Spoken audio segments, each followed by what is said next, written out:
اعوذ باللہ من الشیطان الرجیم، بسم اللہ الرحمن الرحیم، نحمدہ و نصلی علی رسولہ الکریم۔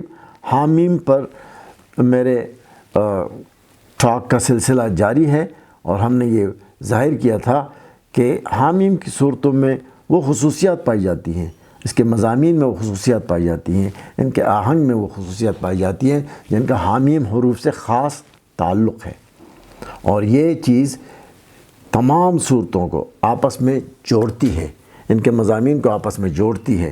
اور ہم دیکھتے ہیں کہ ہم نے جب پہلے بات کی تھی تو جو جنرل تھیم تھی وہ تھی اللہ سبحانہ وتعالیٰ کی حمد، وہ حمد جسے ملائکہ بیان کرتے ہیں، وہ حمد جسے ساری مخلوق بیان کرتی ہے، اور وہ حمد جس کے لیے انسان کو بنایا گیا ہے، اور اسی حمد کے لیے پیغمبران کرام کو مبعوث فرمایا گیا، اور اسی حمد کے حوالے سے پیغمبر اکرم صلی اللہ علیہ وسلم کو مبعوث فرمایا گیا۔ اس کی مثالیں جو ہیں اس سورہ میں بار بار مختلف طریقوں سے آتی ہیں۔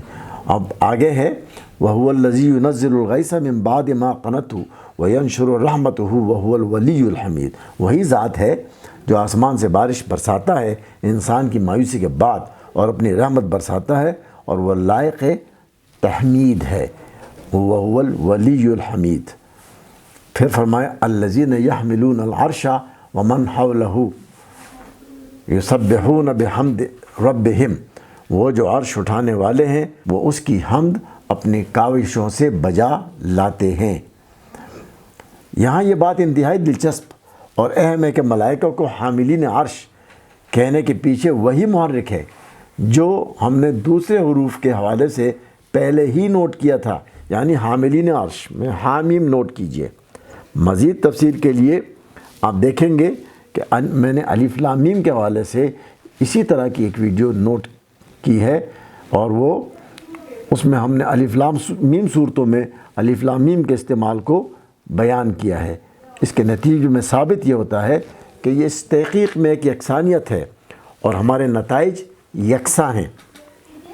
اس طرح ہمیں مزید ثبوت مل جاتے ہیں اسی حوالے سے کہ جو تحقیق کی جا رہی ہے اس میں ایک خاص یکسانیت ہے، اور وہ ہمیں حامیم کے حوالے سے ہو یا الف لام میم کے حوالے سے ہو یا طاسین کے حوالے سے ہو، ہم دیکھتے ہیں کہ تمام صورتوں کے اسی طرح کے مضامین میں اور صفات میں ایک خاص یکسانیت ملتی ہے۔ اب آئیے ایک اور ترکیب کی جانب۔ حامیم کے ساتھ ان صورتوں میں ایک اور ترکیب ملتی ہے، وہ کاف کے ساتھ ملے الفاظ ہیں۔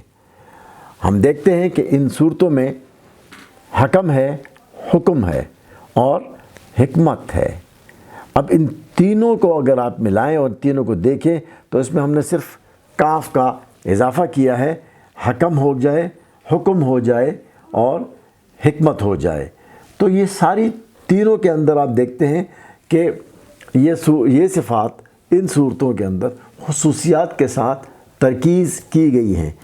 مثال کے طور پر 40 کے 48 آیت میں فرمایا ان اللہ قد حکم بین العباد، لو اللہ نے اپنے بندوں کے درمیان فیصلہ فرما دیا، اور فرمایا 40 کے 12 میں فالحکم للہ العلی الکبیر، تو حکم تو صرف اللہ عالی اور بڑی ذات والے کا ہے۔ آگے فرمایا 42 کے 10 میں فحکمہ الی اللہ، فیصلہ تو صرف اللہ کا ہے، اور آگے فرمایا 40 کے 8 میں انک انت العزیز الحکیم، بے شک تو ہی طاقتور اور حکمت والا ہے، اور آگے فرمایا 41 کی آیت نمبر 42 میں تنزیل من حکیم حمید، یہ نازل شدہ ہے حکمت والے صفات والے کا، اور آگے فرمایا 43 کی 84 نمبر آیت میں وَهُوَ الْحَكِيمُ الْعَلِيمُ، اور وہ حکمت والا اور علم والا ہے۔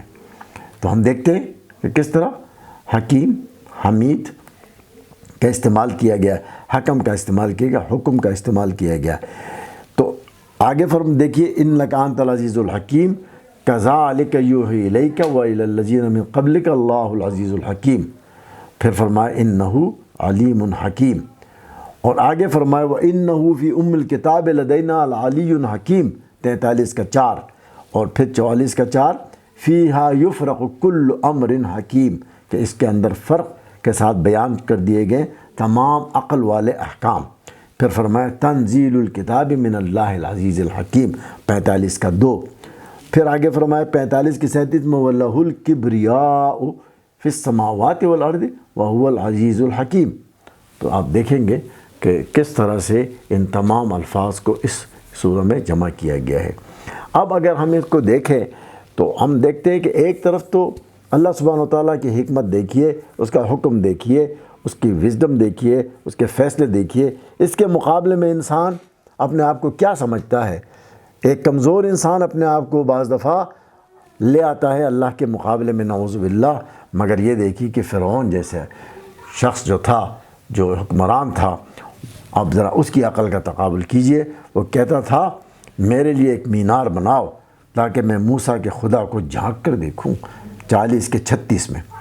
تو رحمان اور رحیم دونوں ہی الفاظ حامیم سے بنتے ہیں، حکمت بھی اللہ کی حامیم سے بنتی ہے، اور رحمانیت رحیمیت کی وضاحت جو تفصیل سے بیان کی گئی، انہوں نے بتایا کہ اللہ سبحانہ وتعالیٰ نے اپنے رحمت سے یہ کلام نازل فرمایا ہے۔